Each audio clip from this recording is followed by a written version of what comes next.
Dans un monde où l'originalité n'est plus qu'un détail sans importance, où les jeux ont une histoire aussi haletante qu'un film du dimanche soir sur France 2, certains jeux se battent pour renouveler leur genre et tentent de subsister malgré le peu de moyens qu'ils possèdent. On les appelle les jeux indépendants.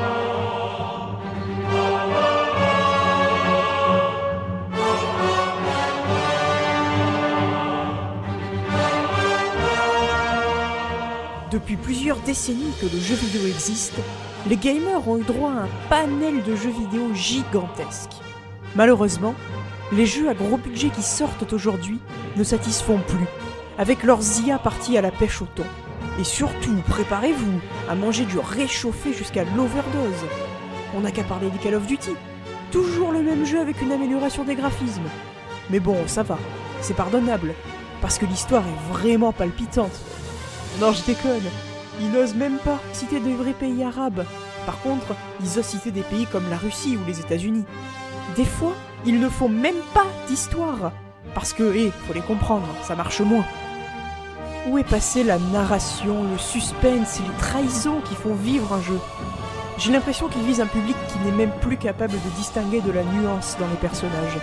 Les grosses entreprises de jeux vidéo ne prennent plus aucun risque pour satisfaire. Ils codent des jeux génériques, déjà vus des dizaines si ce n'est des centaines de fois. Et ce n'est pas les développeurs qu'il faut blâmer, ceux qui fournissent un travail acharné.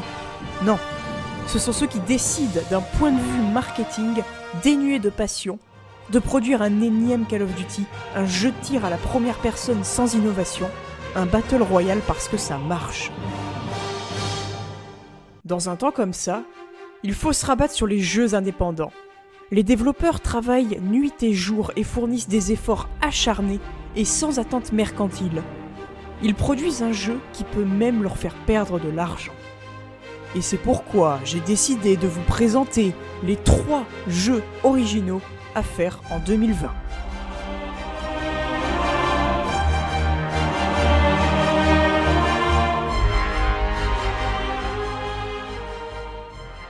Les jeux qui vont suivre ne datent pas forcément de 2020, mais je considère qu'ils sont accessibles et incontournables si vous voulez diversifier votre expérience de jeu.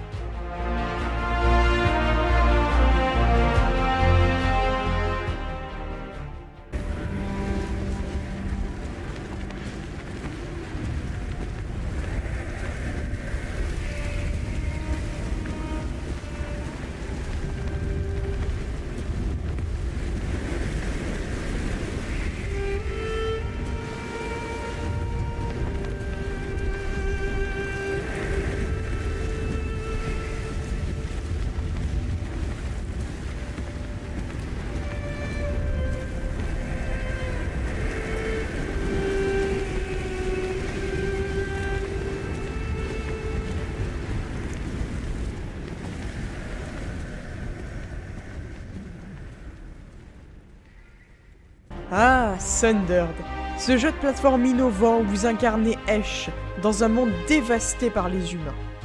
Les déplacements sont dynamiques au début et jouissifs à la fin, et le level design est vraiment bien pensé grâce à des cartes complexes. Vous débloquerez certains lieux du premier monde avec les derniers pouvoirs. Les combats sont bien pensés, et faits de la sorte que vous puissiez les faire dans n'importe quel ordre, notamment au début. Et préparez-vous à affronter des ennemis à tout moment du jeu. En plus, vous avez accès à un mode en coopération jusqu'à 4 joueurs en local. Et l'histoire, parlons-en, elle est très peu présente mais vraiment intrigante. Vous vous poserez des questions sur les réelles intentions des personnages. Et le jeu y répondra au fur et à mesure de votre progression. La bande originale du jeu est magnifique et vous fait vraiment ressentir des émotions quand une vague d'ennemis déferle sur vous. Les graphismes sont juste magnifiques, et c'est normal parce qu'ils sont dessinés à la main. Le jeu vous propose certains points de vue époustouflants visibles sur la map. Les talents que vous débloquez changent vraiment votre gameplay. Il ne s'agit pas d'ajouts superflus. Et vous pourrez choisir de faire muter vos pouvoirs pour les rendre surpuissants, mais pas sans conséquence.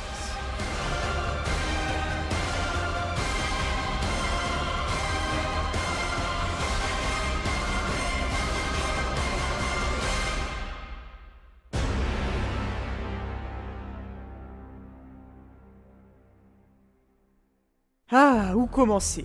La beauté des graphismes style cartoon est telle que vous vous poserez des questions sur la pertinence des graphismes réalistes.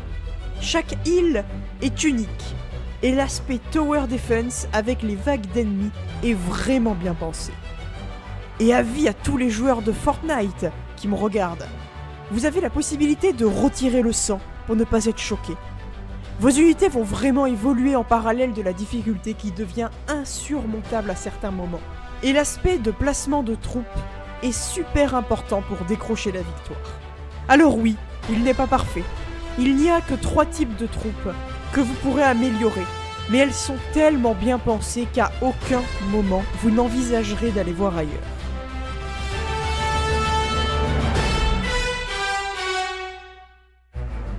Bon, je sais. J'ai dit que je ne parlais que des jeux indés. Mais comment passer à côté de ce jeu-là? Le dernier chef-d'œuvre de Remedy où vous incarnez Jesse Faden à la recherche de son frère au sein du bureau, un espace en constante évolution. Et attendez, vous n'allez peut-être pas le croire si je vous dis que vous allez poursuivre un cheval de bois qui parle pour le capturer. Bon ok, il parle pas vraiment mais il émet quelques bruits. Et ce n'est pas tout, les environnements sont bien pensés. Les pouvoirs que vous débloquez, je ne vous spoilerai pas bien sûr, sont très intéressants et vont rendre votre expérience de jeu encore meilleure. Les ennemis sont intelligents et la difficulté est assez présente. Vos armes ont vraiment un très bon feeling comparé à certains jeux. Et vous apprécierez vous munir d'un pistolet lance-grenade ou d'un pistolet sniper.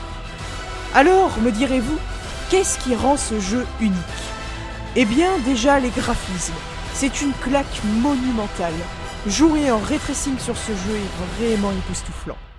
Les reflets sont juste magnifiques et les environnements très différents. Le sound design est vraiment immersif et les incrustations de vraies images dans le jeu très bien pensées. Ah, je vous plains, vous qui n'avez jamais joué à ce jeu, jamais été dans cette ambiance unique. Plongez dans l'inconnu avec ce jeu et découvrez un monde où les règles que vous connaissez sont totalement bouleversées.